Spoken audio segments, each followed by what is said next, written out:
Bismillahirrahmanirrahim. Assalamualaikum warahmatullahi wabarakatuh. Perkenalkan, nama saya Vera, NIM E2812004 dari kelas AGT 1. Ya baiklah, pada video ini saya akan menjelaskan secara singkat mengenai pengendalian hama dan penyakit terpadu atau PHPT. Nah, sebelum membahas lebih lanjut mengenai PHPT, alangkah lebih baiknya jika terlebih dahulu kita mengetahui apa sih itu PHPT.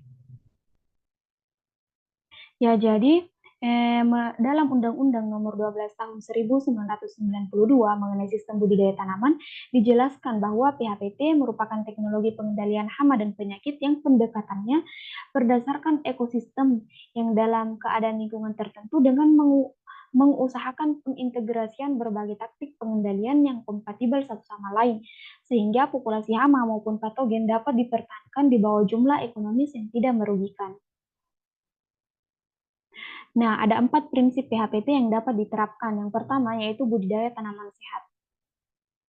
Tanaman sehat merupakan tanaman yang memiliki daya tahan yang baik serta memiliki kemampuan yang cepat dalam memulihkan dirinya sendiri akibat kerusakan yang disebabkan oleh serangan hama maupun patogen. Tanaman sehat ini dapat diperoleh melalui pemilihan varietas yang tahan, penyemaian yang tepat, dan pemeliharaan yang tepat. Prinsip yang kedua yaitu pemanfaatan musuh alami. Pemanfaatan musuh alami dalam ekosistem pertanian ini diharapkan mampu menjaga keseimbangan antara populasi hama dan populasi musuh alami, sehingga kehadiran hama dalam lingkup pertanaman kita atau dalam areal pertanaman kita itu tidak menyebabkan kerusakan melebihi ambang toleransi dari tanaman. Kemudian prinsip yang ketiga yaitu pengamatan dan pemantauan rutin. Pengamatan dan pemantauan rutin ini harus dilakukan oleh petani, sebab melalui pengamatan dan pemantauan rutin, petani dapat mengetahui kondisi tanaman, populasi hama, maupun populasi musuh alaminya. Nah, melalui pengamatan dan pemantauan rutin ini pula, petani dapat dijadikan dasar untuk langkah apa yang akan dilakukan oleh petani untuk selanjutnya. Kemudian yang keempat yaitu petani sebagai ahli PHT. Nah, petani sebagai ahli PHT ini memang sebaiknya dikembangkan di wilayah masing-masing sebab nantinya harus menyesuaikan dengan keadaan ekosistem.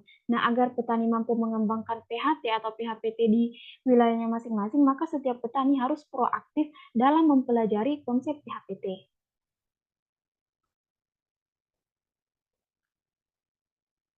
Nah, adapun tujuan penerapan dari PHPT yang pertama yaitu untuk mengontrol populasi hama.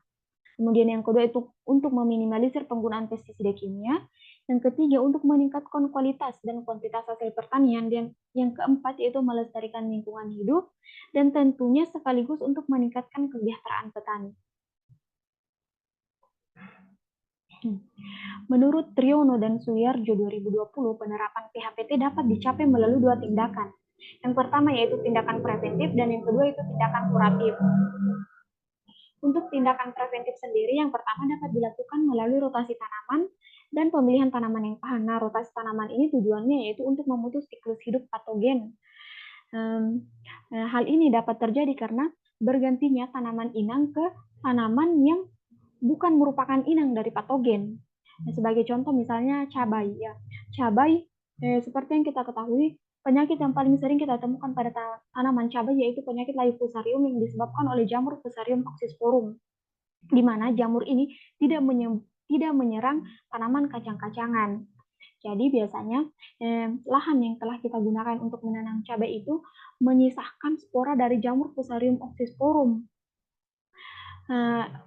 sehingga alangkah lebih baiknya lahan tersebut tidak kita gunakan untuk menanam tanaman inang dari jamur Fusarium oxysporum tersebut, seperti misalnya tomat, terong, dan cabai. Nah, alangkah lebih baiknya jika lahan tersebut kita gunakan untuk menanam tanaman yang bukan inang dari jamur Fusarium oxysporum, seperti misalnya kacang-kacangan. Kemudian tindakan yang kedua yaitu penggunaan perangkap OPT, misalnya seperti penggunaan likat kuning atau yellow thread. Dan yang ketiga yaitu memangkas bagian tanaman yang terinfeksi. Nah, tindakan ini dapat digunakan untuk memutus mata rantai penyebaran penyakit. Atau bahkan pada tingkat serangan yang parah, tanaman yang telah terinfeksi dapat kita cabut, kemudian kita bakar. Hal ini untuk membunuh patogen-patogen yang ada pada tanaman yang telah terinfeksi, agar patogen yang ada pada tanaman tersebut tidak menyebar ke tanaman-tanaman lain yang sehat. Nah, selanjutnya yaitu tindakan kuratif. Tindakan kuratif itu diantaranya yaitu penggunaan musuh alami. Misalnya seperti predator, parasitoid, jamur entomopatogen, dan juga jamur antagonis.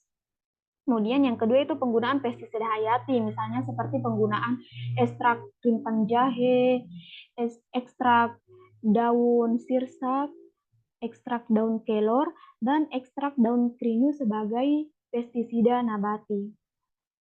Dan yang terakhir yaitu penggunaan pestisida kimia. Penggunaan pestisida kimia ini digunakan apabila populasi hama di areal pertanaman kita betul-betul sudah tidak bisa dikendalikan. Nah, itulah yang dapat saya sampaikan melalui video ini. Lebih dan kurangnya saya mohon maaf.